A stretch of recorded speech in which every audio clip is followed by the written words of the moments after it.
Good morning everyone, welcome to civil services study. ये practice set number 23 है UP PCS के लिए।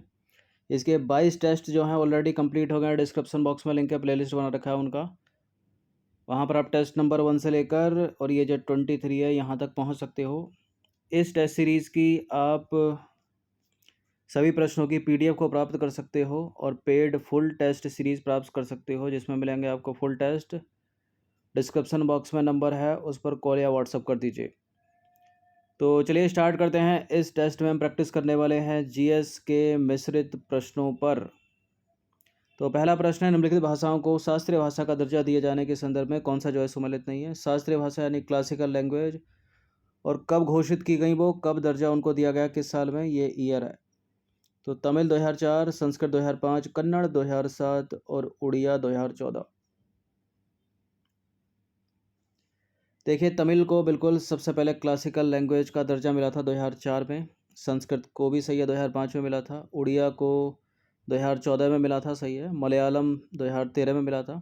कुल 6 क्लासिकल लैंग्वेज है वर्तमान में, 6 शास्त्रीय भाषा हैं।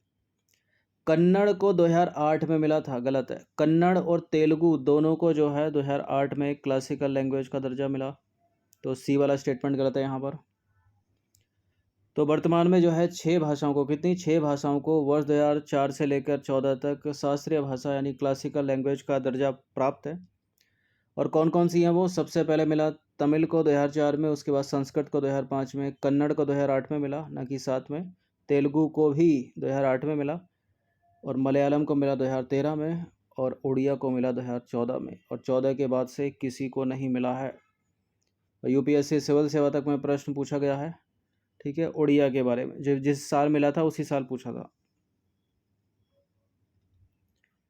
क्वेश्चन नंबर 2 पर आ जाइए। निम्नलिखित कथनों पर विचार करेंगे। ज्योग्राफी का ये प्रश्न है। पृथ्वी की सतह 71% भाग जल से, पृथ्वी की सतह का 71% भाग जल से तथा 29% भाग भूमि से ढका हुआ है। अगर कोई उल्का पिंड पृथ्वी के वायुमंडल में प्रवेश कर जाता है तो वायु के घर्षण के कारण या तो जलकर नष्ट हो जाता है या छोटे टुकड़ों में विभाजित हो जाता है। बिल्कुल एनसीईआरटी की प्रैक्टिस कर ही रहे होगे आप। ये करेक्ट है, दोनों के दोनों स्टेटमेंट, ठीक है। सी है इसका आंसर। क्वेश्चन नंबर 3 पर आ जाइए। पृथ्वी की रचना में किस तत्व का योगदान सर्वाधिक है? रचना का मतलब फिर संपूर्ण रचना की बात हो रही है। बताइए, सबसे ज़्यादा ऑक्सीजन है, आयरन है, सिलिकॉन है या मैग्नीशियम है? सबसे ज़्यादा है आयरन, उसके बाद ऑक्सीजन और तीसरे पर होगा सिलिकॉन। तो पृथ्वी की रचना में जो है निम्नलिखित तत्वों का योगदान है। आयरन 34.6%, उसके बाद ऑक्सीजन 29.5%, और तीसरे पर है 15.2% silicon, 12.7% magnesium, 2.4% nickel, 1.9% sulphur, 0.05% titanium और अन्य। निम्नलिखित में से कौन सा जो है सही सम्मिलित नहीं है? राजस्थान के सामने कठपुतली नृत्य, उत्तर प्रदेश के सामने रासलीला, जम्मू कश्मीर के सामने राउफ और त्रिपुरा के सामने मुखौटा नृत्य। कठपुतली नृत्य राजस्थान का सही है, रासलीला उत्तर प्रदेश सही है, इसके अलावा कथक होता तो उत्तर प्रदेश सही होता, राउफ जम्मू कश्मीर सही है। ये मुखौटा नृत्य अरुणाचल प्रदेश का, त्रिपुरा का नहीं है। तो मुखौटा नृत्य हो गया युद्ध नृत्य, ये किसके हैं? अरुणाचल प्रदेश के। मैच करने के लिए पूछ लिया था ऐसे। क्वेश्चन नंबर 5 पर आ जाइए। निम्नलिखित में से किस विकल्प के सभी देश आसियान के मेंबर हैं? 10 कंट्री जो है आसियान के मेंबर हैं। भारत आसियान का मेंबर नहीं है, तो ये एलिमिनेट हो जाएगा। चीन आसियान का मेंबर नहीं है, तो ये भी हट जाएगा। मालदीव भी कहाँ आसियान का मेंबर है, और म्यांमार भी कहाँ आसियान का मेंबर है। इंडोनेशिया, मलेशिया, थाईलैंड, सिंगापुर, ये बी वाला स्टेटमेंट सही हो जाएगा। तो आसियान का पूरा नाम है association of south east Asian Nations, और आसियान का एक आदर्श वाक्य भी है, वो है one vision, one identity, one community. ASEAN का सचिवालय है इंडोनेशिया के जकार्ता में। और सदस्य राष्ट्रों की बात करें, मेंबर कंट्री की बात करें आसियान के, कौन कौन है? Indonesia, Malaysia, Philippines, Singapore, Thailand, Brunei, Vietnam, Laos, Myanmar और कंबोडिया। देखिए म्यांमार है, ठीक है, वो गलती से एलिमिनेट हो गया। एलिमिनेट यहाँ पर केवल एक ही होगा, मालदीव। तो ये सब पता होना चाहिए आपको कि आसियान का कौन मेंबर, ब्रिक्स का कौन मेंबर, सार्क का कौन मेंबर, बिम्स्टेक का कौन मेंबर, G20 का कौन, G7 का कौन, ठीक है, सब पूछता है एग्जाम में ये। नंबर 6 पर आ जाइए। ADB एशियाई विकास बैंक यानी एशियन डेवलपमेंट बैंक से रिलेटेड निम्नलिखित में से कौन सा स्टेटमेंट जो है वो इनकरेक्ट है, गलत है। एशियाई विकास बैंक एक क्षेत्रीय विकास बैंक है। इसकी स्थापना 19 दिसंबर 1966 को हुई और भारत जो है ना, भारत इंडिया, वो ADB का एक संस्थापक सदस्य है और ADB का मुख्यालय है संघाई के चीन में। ADB का मुख्यालय ना संघाई के चीन में, ना चीन के संघाई में है, ना चीन के बीजिंग में है। अगर दोनों बातें होती तो गलत हो जाता। मनीला के फिलीपींस में है, ठीक है। सी सही है, ए सही है, बी सही है। तो एशियाई विकास बैंक यानी एशियन डेवलपमेंट बैंक का मुख्यालय कहाँ है? फिलीपींस के मनीला में।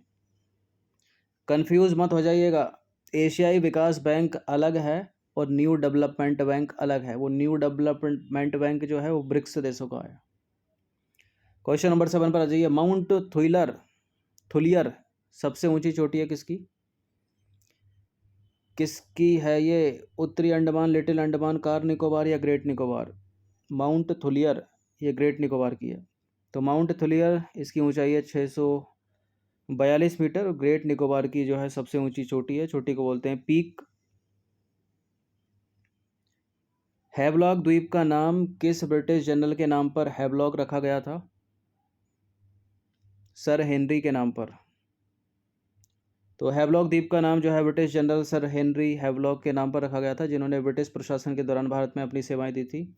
आपको ज्ञात हो कि अंडमान निकोबार द्वीप समूह के हैवलॉक द्वीप का परिवर्तित नाम स्वराज द्वीप है, ठीक है। सारे बदल दिए गवर्नमेंट ने। तो यह है पुराने नाम, यह है परिवर्तित नाम। पुराने नाम है राजद्वीप, नीलद्वीप, स्वराज द्वीप। राजद्वीप का कर दिया नेताजी सुभाष चंद्र बोस द्वीप, नीलद्वीप का कर दिया शहीद द्वीप और स्वराज द्वीप का कर दिया हैवलॉक द्वीप या हैवलॉक आइलैंड। क्वेश्चन नंबर 9 है। निम्नलिखित में से किस अंडमान की सबसे ऊंची चोटी सेंडल पीक है? Which of the following is the highest peak of Andaman? Sandal peak बताइए इनमें से किसकी है। ये प्रश्न रिपीटेड है, कई बार एग्जाम में पूछा गया है और इसका आंसर भी क्या है? उत्तरी अंडमान यानी नॉर्थ अंडमान है। देखिए अंडमान जो है 4 पार्ट में डिवाइड है, आपको पता होगा, मैंने पहले भी बताया है, ठीक है। ये है नॉर्थ अंडमान और ये बीच वाला है मिडिल अंडमान और ये जो बच गया इधर ये है साउथ अंडमान।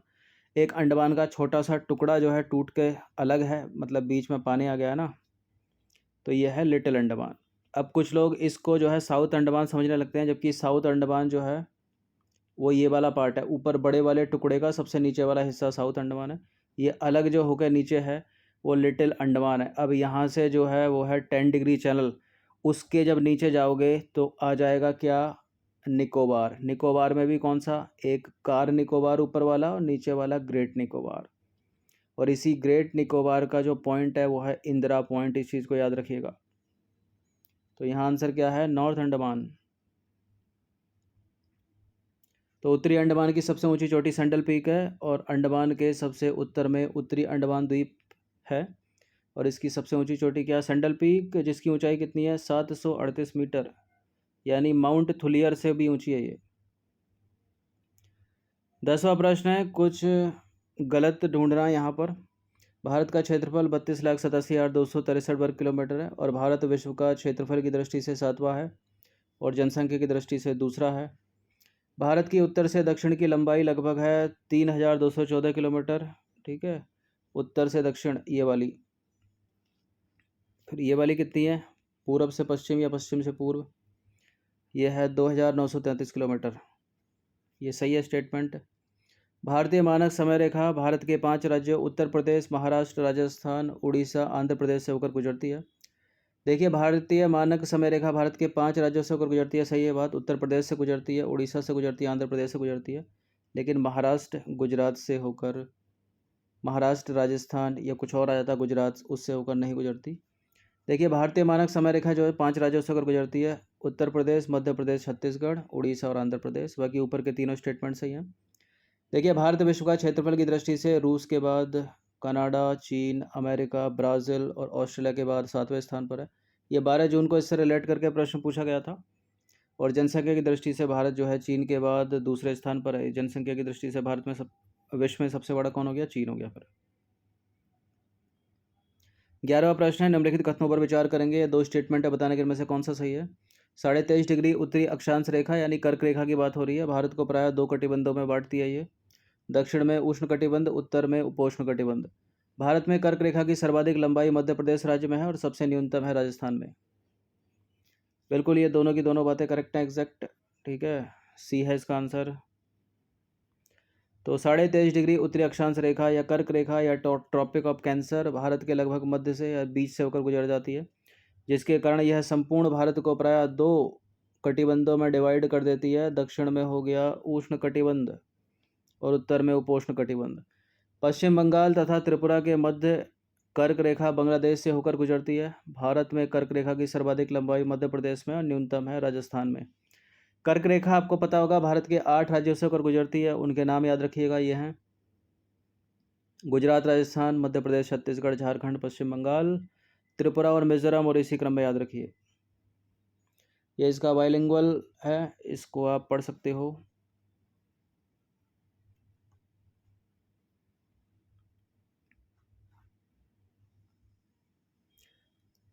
क्वेश्चन नंबर 12 पर आ जाइए। निम्नलिखित में से कौन सा जो है सही सुमेलित है। मालदीव मिनिकॉय के मध्य 8 डिग्री चैनल, मिनिकॉय लक्षद्वीप के मध्य 9 डिग्री चैनल, लिटिल अंडमान और कार निकोबार के बीच में जो है 10 डिग्री चैनल, सारे सुमेलित हैं क्या? देखिए, लिटिल अंडमान और कार निकोबार 10 डिग्री चैनल किसके बीच है? अंडमान और निकोबार के बीच। तो अंडमान में लिटिल अंडमान अंडमान का ही तो होगा और कार निकोबार निकोबार का होगा, तो करेक्ट है ये भी। ऊपर वाले तो हैं ही करेक्ट, सारे के सारे सही हैं, डी है इसका आंसर। तो उपरोक्त सारे के सारे जो हैं वो सही सुमेलित हैं। इस एक्सप्लेनेशन को पढ़ लीजिएगा। क्वेश्चन नंबर 13 पर आ जाइए। निम्नलिखित कथनों पर विचार करेंगे हम। 3 स्टेटमेंट के साथ बताइए कौन सा करेक्ट है। भारत की सबसे लंबी तट रेखा वाला राज्य महाराष्ट्र है। गलत है, गुजरात है। भारत की सबसे छोटी तट रेखा वाला राज्य गोवा है। ये वाला सही है। भारत का दक्षिणतम बिंदु कन्याकुमारी है। देखिए, भारत का दक्षिणतम बिंदु जो है वो है इंदिरा पॉइंट। अगर प्रायद्वीप भारत लिखता तब कन्याकुमारी सही हो जाता। अब हमको एलिमिनेट करना है पहला और तीसरा, तो केवल 2 इसका आंसर हो जाएगा। तो भारत की सबसे लंबी तटरेखा या कोस्टल लाइन वाला जो स्टेट है वो गुजरात है, तथा आंध्र प्रदेश, तमिलनाडु क्रमशः दूसरे और तीसरे स्थान पर है। सबसे छोटी जो कोस्टल लाइन है वो गोवा की है और भारतीय प्रायद्वीप का जो दक्षिणतम बिंदु है वो कन्याकुमारी है, किंतु भारत का दक्षिणतम बिंदु पहुंचे तो वो ग्रेट निकोबार का इंदिरा पॉइंट है। 3 पॉइंट और हैं। जो उत्तरतम है, नॉर्थ वाला जो पॉइंट है वो इंदिरा कॉल है जम्मू कश्मीर में, और जो वेस्ट वाला पॉइंट है, जो पश्चिमी बिंदु है वो गुहार मोती है, और जो ईस्ट वाला पॉइंट है वो अरुणाचल प्रदेश में, उसका नाम है किविथू। किविथू, ठीक है। तो पेनिनसुलर का जो है पॉइंट है वो कन्याकुमारी हो गया। पूरे इंडिया का पूछे दक्षिणतम तो इंदिरा पॉइंट है, और नॉर्थ वाला है इंदिरा कॉल जम्मू कश्मीर में, और वेस्ट वाला है गुहार मोती गुजरात में, और ईस्ट वाला है अरुणाचल प्रदेश में किविथू। क्वेश्चन नंबर 14 पर आ जाए। निम्नलिखित में से किन देशों के साथ भारत की सीमाएं जो है मानव निर्मित हैं, यदि बाद में बनाई गई होंगी? पाकिस्तान के साथ और बांग्लादेश के साथ। तो पाकिस्तान और बांग्लादेश के साथ जो है भारत की सीमाएं मानव निर्मित हैं, यानी कृत्रिम है, ठीक है। बाकी अफगानिस्तान, चीन, नेपाल, भूटान, म्यांमार, इनके साथ जो है भारत की सीमाएं प्राकृतिक हैं। क्वेश्चन नंबर 15 पर आ जाइए। निम्नलिखित में से कौन सा जो है सही सम्मिलित है। मैकमोहन रेखा के सामने लिखा है चीन अरुणाचल प्रदेश, डूरंड के सामने पाकिस्तान अफगानिस्तान, रेड क्लिफ के सामने भारत और पाकिस्तान। तो रेड क्लिफ इंडिया पाकिस्तान सही है, मैकमोहन इंडिया चाइना, तो अरुणाचल प्रदेश भारत में ठीक हो गया। ये भी डूरंड पाकिस्तान अफगानिस्तान सारे सही हो गए। तो उपरोक्त सारे के सारे जो है सही सम्मिलित हैं। यह है डूरंड लाइन, यह है मैकमोहन लाइन, और रेड क्लिफ लाइन है एक, ठीक है। रेड क्लिफ है इंडिया और पाकिस्तान के बीच में, और मैकमोहन है इंडिया अरुणाचल यानी इंडिया और चीन के बीच में हो गई। डूरंड हो गई पाकिस्तान अफगानिस्तान के बीच में। चलिए अब क्वेश्चन नंबर 16 पर आ जाइए। भारत के किस राज्य की सीमा पड़ोसी देश म्यांमार से नहीं लगती है? देखिए तीनों तरफ से त्रिपुरा जो है बांग्लादेश को घेरे हुए है, तो त्रिपुरा अगर होता तो उससे भी नहीं लगती। त्रिपुरा से ऊपर की तरफ चलो इंडिया में, त्रिपुरा से ऊपर की तरफ चलेंगे हम इंडिया में, तो आएगा मिज़ोरम, मणिपुर, नागालैंड, अरुणाचल प्रदेश। ठीक है, तो इन चारों से लगती है। अब मेघालय यहाँ फंस जाता है बीच में, तो मेघालय को एलिमिनेट कर दीजिए, तो नहीं किससे लगती, मेघालय से नहीं लगती। तो म्यांमार भारत के जिन राज्यों के साथ सीमा बनाता है वो है मिज़ोरम, मणिपुर, नागालैंड, अरुणाचल प्रदेश, और इसी क्रम में याद रखिए। भूटान सीमा बनाता है सिक्किम के साथ, पश्चिम बंगाल के साथ, असम, अरुणाचल प्रदेश के साथ, उपरोक्त सभी के साथ। भूटान की सीमा सिक्किम से भी लगी है, नीचे से पश्चिम बंगाल ऊपर तक जा रहा है चढ़कर, तो पश्चिम बंगाल से भी लगी है। इधर से ऊपर से अरुणाचल प्रदेश आ रहा है, नीचे से असम आ रहा है, तो इन दोनों से सभी से लगी है। तो भारत के पड़ोसी देशों की सीमा को स्पर्श करने वाले जो भारतीय राज्य हैं वो कुछ इस प्रकार हैं, जैसे कि पाकिस्तान जम्मू कश्मीर, लद्दाख, पंजाब, राजस्थान और गुजरात के साथ लगता है। देखिए इसको हटा देते हैं अब जम्मू कश्मीर को, क्योंकि अब अलग हो गया है ना वो, तो केवल लद्दाख की ही लगेगी। चीन से लगती है लद्दाख, जम्मू कश्मीर, हिमाचल प्रदेश, उत्तराखंड, सिक्किम, अरुणाचल। म्यांमार से लगती है अरुणाचल, नागालैंड, मणिपुर, मिजोरम। बांग्लादेश से लगती है मिजोरम, त्रिपुरा, असम, मेघालय, पश्चिम बंगाल। नेपाल से लगती है उत्तराखंड की, उत्तर प्रदेश की, बिहार की, पश्चिम बंगाल की। भूटान से लगती है सिक्किम, पश्चिम बंगाल, असम और अरुणाचल। ठीक है,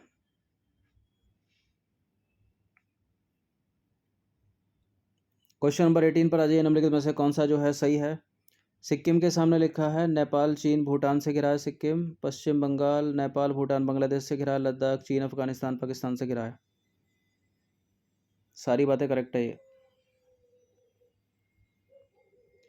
तो देखिए अफगान की सीमा जो है मात्र जम्मू कश्मीर यानी पाकिस्तान अधिकृत कश्मीर को स्पर्श करती है, जो कि अब भारत सरकार द्वारा जारी नए मानचित्र में केवल केंद्र शासित प्रदेश लद्दाख को स्पर्श करती है। तो अब लद्दाख ही ठीक होगा। ठीक है, जम्मू कश्मीर को एलिमिनेट कर दीजिएगा कहीं मिले तो। क्वेश्चन नंबर 19 पर आ जाइए। निम्नलिखित में से कौन सा स्टेटमेंट जो है वो गलत है। क्षेत्रफल की दृष्टि से सबसे छोटा राज्य है गोवा, और एरिया वाइज पॉपुलेशन वाइज जो सबसे बड़ा राज्य है जनसंख्या की दृष्टि से वो है सबसे छोटा राज्य है, छोटा पूछ रहा है जनसंख्या की दृष्टि से, वो सिक्किम है। राज्य और केंद्र शासित प्रदेशों में क्षेत्रफल की दृष्टि से सबसे छोटा राज्य या केंद्र शासित प्रदेश जो है वो लक्षद्वीप है। और भारतीय राज्यों में क्षेत्रफल की दृष्टि से 5 बड़े राज्यों को देखें तो राजस्थान, मध्य प्रदेश, महाराष्ट्र, आंध्र प्रदेश, उत्तर प्रदेश। पहला वाला करेक्ट है, दूसरा भी करेक्ट है, तीसरा भी करेक्ट है। ये चौथा वाला जो है इनकरेक्ट है, क्योंकि राजस्थान सबसे बड़ा एरिया वाइज, उसके बाद मध्य प्रदेश है सबसे बड़ा, फिर तीसरे पर महाराष्ट्र एरिया वाइज सबसे बड़ा, चौथे पे यूपी सबसे बड़ा है। ठीक है, कभी था आंध्र प्रदेश, लेकिन तेलंगाना बनने के बाद जो है अब आंध्र प्रदेश हो गया 5वें पर और चौथे पर है यूपी। तो तेलंगाना राज्य के गठन से पहले जो है आंध्र प्रदेश क्षेत्रफल की दृष्टि से चौथा था, अब नहीं है, लेकिन अब है उत्तर प्रदेश। ठीक है, तो पहले पर राजस्थान, दूसरे पर मध्य प्रदेश, तीसरे पर महाराष्ट्र, चौथे पर यूपी और 5वें पर चला गया आंध्र प्रदेश। 20वां प्रश्न, अंतिम प्रश्न है ये, कथन कारण वाला, मतलब स्टेटमेंट वाला प्रश्न है। पहला स्टेटमेंट है सबसे ज़्यादा राज्यों से सीमा बनाने वाला भारत का राज्य है उत्तर प्रदेश, और भारत का क्षेत्रफल की दृष्टि से सबसे बड़ा जो जिला है वो गुजरात का कच्छ जिला है, और दादर नगर हवेली महाराष्ट्र और गुजरात राज्यों की सीमा पर स्थित है, और पौंडीचेरी कुल 4 स्थानों पर अवस्थित है और 3 राज्यों में विस्तृत है। तो इसमें तो कुछ गलत है ही नहीं, ये तो पहला भी सही है, दूसरा भी सही है, तीसरा भी सही है, चौथा भी सही है। तो इसका आंसर क्या हो जाएगा, ऑप्शन नंबर डी वाला ऑप्शन कुछ होगा, 1 2 3 4, तो डी है इसका आंसर।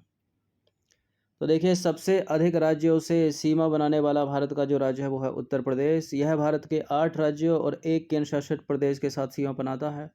वो एक केंद्र शासित प्रदेश है दिल्ली, और वो 8 राज्य कौन कौन से, उत्तराखंड, हिमाचल प्रदेश, हरियाणा, राजस्थान, मध्य प्रदेश, छत्तीसगढ़, झारखंड और बिहार।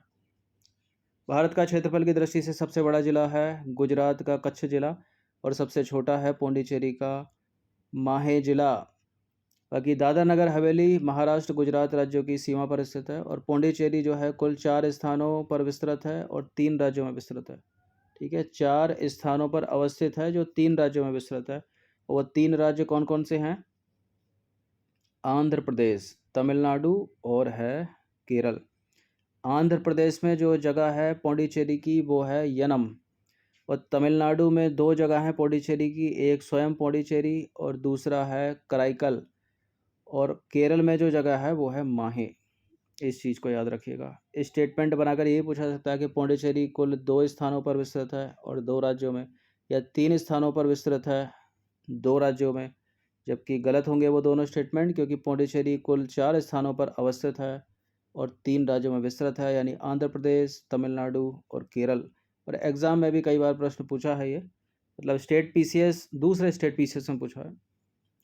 तो 20 प्रश्न थे इंपॉर्टेंट। ज्योग्राफी के इसमें अधिकतर प्रश्न थे, इनकी प्रैक्टिस लगता है सभी ज्योग्राफी के थे। इनकी प्रैक्टिस 1 से 2 बार कर लीजिएगा। धन्यवाद। यूपी पीसीएस की आप पेड सीरीज़ प्राप्त कर सकते हो, डिस्क्रिप्शन बॉक्स में नंबर है, उस पर कॉल या व्हाट्सअप करके, जिसमें मिलेंगे आपको फुल टेस्ट। हर दिन प्रैक्टिस करते रहिएगा। चैनल को सब्सक्राइब रखिएगा सिविल सर्विसेज स्टडी को। अच्छा, फ्री वाला एक टेलीग्राम है, डिस्क्रिप्शन बॉक्स में उसका लिंक है, उसको सब्सक्राइब जरूर कर लीजिएगा। 19,000 के लगभग उसमें जो है मेंबर हैं, ठीक है। वहाँ क्विज़ मिलता है डेली 4 से 5 प्रश्नों का, 10 प्रश्नों का, उनकी प्रैक्टिस ज़रूर किया कीजिए।